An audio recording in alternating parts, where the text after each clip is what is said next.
రాష్ట్ర సర్వతోముఖాభివృద్ధికి, నెల్లూరు పార్లమెంటు నియోజకవర్గ సంక్షేమానికి, కోవూరు నియోజకవర్గ అభివృద్ధిని కాంక్షించే నెల్లూరు లోక్సభ పార్లమెంటు సభ్యులు శ్రీ వేమిరెడ్డి ప్రభాకర్ రెడ్డి గారికి, కోవూరు నియోజకవర్గ శాసనసభ్యులు శ్రీమతి వేమిరెడ్డి ప్రశాంతి రెడ్డి గారికి భోగి, మకర సంక్రాంతి, కనుమ పర్వదిన హార్దిక శుభాకాంక్షలు.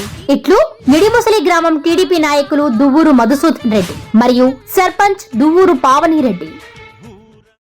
ఇందుకూరుపేట మండలం కొత్తూరు ఉప సర్పంచ్ భీమవరపు వెంకటకృష్ణారెడ్డి మాట్లాడుతూ, పాములూరుపాలెం రోడ్డు మీద కంప చెట్లు రోడ్ల మీదకొచ్చేశాయి. డ్రైనేజీ పనులు, జంగిల్ క్లియరెన్స్ పంచాయతీ ఆధ్వర్యంలో గతంలో డ్రైనేజీ పనులను కొంతమంది నాయకులు అడ్డుకున్నారని అన్నారు. కోవూరు నియోజకవర్గ ఎమ్మెల్యే వేమిరెడ్డి ప్రశాంతిరెడ్డి దృష్టికి ఈ విషయాన్ని తీసుకువెళ్లామని, అలాగే దీని పరిష్కారం కోసం ఆమె కృషి చేస్తున్నారని చెప్పారు. టీడీపీ కూటమి ప్రభుత్వం వచ్చిన తర్వాత కొత్తూరు పంచాయతీకి 30 లక్షలు డ్రైనేజీ పనులకు ఇచ్చారని వేమిరెడ్డి ప్రశాంతిరెడ్డికి వారు అభినందనలు తెలిపారు. అలాగే మా గ్రామం పెద్ద పంచాయతీ కావడంతో మీరు మరిన్ని పనులు చేపట్టాలని కొత్తూరు సర్పంచ్ భీమవరపు వెంకటకృష్ణారెడ్డి తెలిపారు.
గ్రామ పంచాయతీలో ఈ విధంగా ఈ పాములవారిపాలెం రోడ్లో మరి చెట్లు కంప చెట్లన్నీ రోడ్డు మీదకి మూసుకుపోయి వచ్చిన వల్ల ఇదంతా జంగిల్ క్లియరెన్స్ చేపిస్తున్నాము పంచాయతీ ఆధ్వర్యంలో.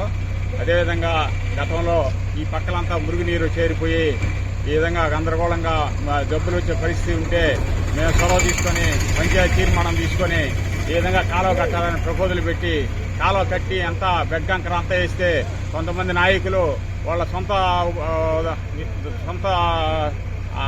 మాటలతో కావాలనిగా ఆ పని పూర్తి చేయకుండా ఆపివేసి తువ్విన కాలువను కూడా పూర్తి చేశారు.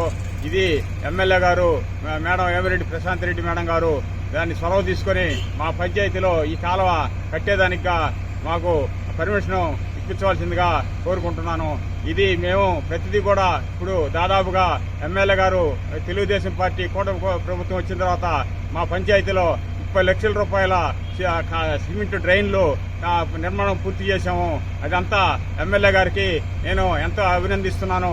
మా గ్రామంలో ఇంకా చాలా పెద్ద పంచాయతీ మేడం, మీరు మా గ్రామాన్ని కొంచెం శ్రద్ధ తీసుకొని మా పంచాయతీని అభివృద్ధిలోకి తీసుకురావాలని కోరుకుంటూ మాకు మీ ఆశీస్సులు ఉండాలని, మా పంచాయతీకి మా గ్రామ ప్రజలకు అందరికి కూడా మీ ఆశీస్సులు ఉండాలని నేను కోరుకుంటూ మీకు ధన్యవాదాలు తెలుపుకుంటున్నాను.